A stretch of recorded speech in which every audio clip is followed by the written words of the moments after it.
Assalamualaikum warahmatullahi wabarakatuh. Perkenalkan, nama saya Lydia Sri Kartini dari Universitas Muhammadiyah Tasikmalaya, Prodi S1 Keperawatan kelas 1C, NIM C2014201104.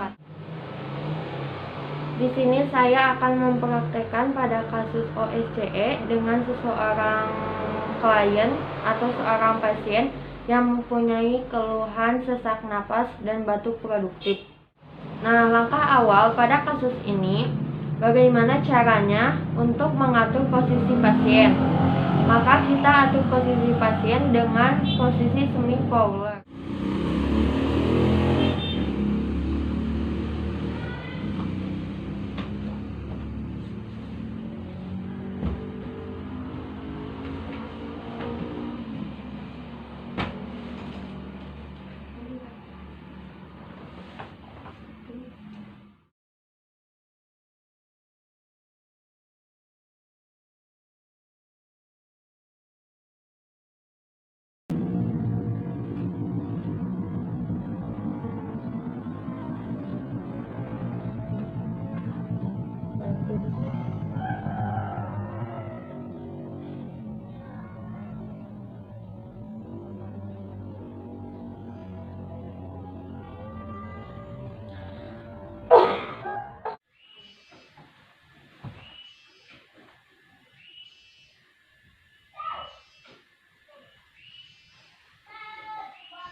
Dalam profesi keperawatan, ada 8 etika keperawatan yang harus diketahui oleh perawat.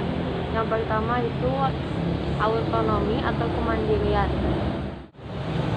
Prinsip otonomi didasarkan pada keyakinan bahwa individu mampu berpikir secara logis dan mampu membuat keputusan sendiri. Orang dewasa mampu memutuskan sesuatu dan orang lain harus menghargainya. Otonomi merupakan hak kemandirian dan kebebasan individu yang menuntut perbedaan diri, dan perawat harusnya bisa menghormati dan menghargai kemandirian ini. Yang kedua, berbuat baik. Prinsip ini menuntut perawat untuk melakukan hal yang baik sesuai dengan ilmu dan kiat keperawatan dalam melakukan pelayanan keperawatan.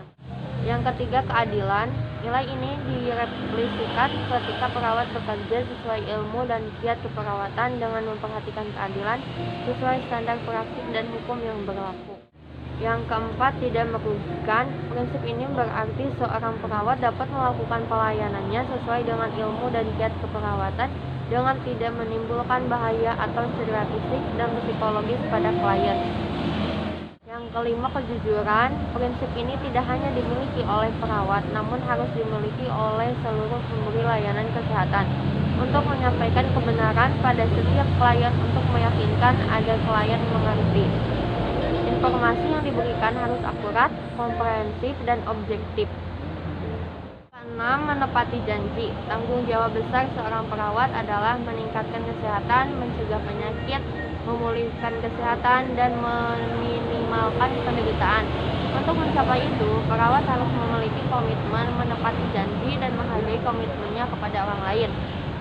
7. Kerahasiaan. Kerahasiaan adalah informasi tentang klien, harus dijaga privasi klien. Dokumentasi tentang keadaan kesehatan klien hanya bisa dibaca guna keperluan pengobatan, upaya peningkatan kesehatan klien, dan atau atas permintaan pengadilan. Kedelapan, akuntabilitas. Akuntabilitas adalah standar yang pasti bahwa tindakan seorang profesional dapat dinilai dalam berbagai kondisi tanpa terkecuali. Contoh, perawat bertanggung jawab pada diri sendiri, profesi, klien, sesama teman sejawat, karyawan, dan masyarakat. Jika perawat salah memberi dosis obat kepada klien, perawat dapat digugat oleh klien yang menerima obat. dokter yang memberi tugas delegatif, dan masyarakat yang menuntut kemampuan profesional. Demikian penjelasan dari saya, mohon maaf bila ada kesalahan. Terima kasih. Wassalamualaikum warahmatullahi wabarakatuh.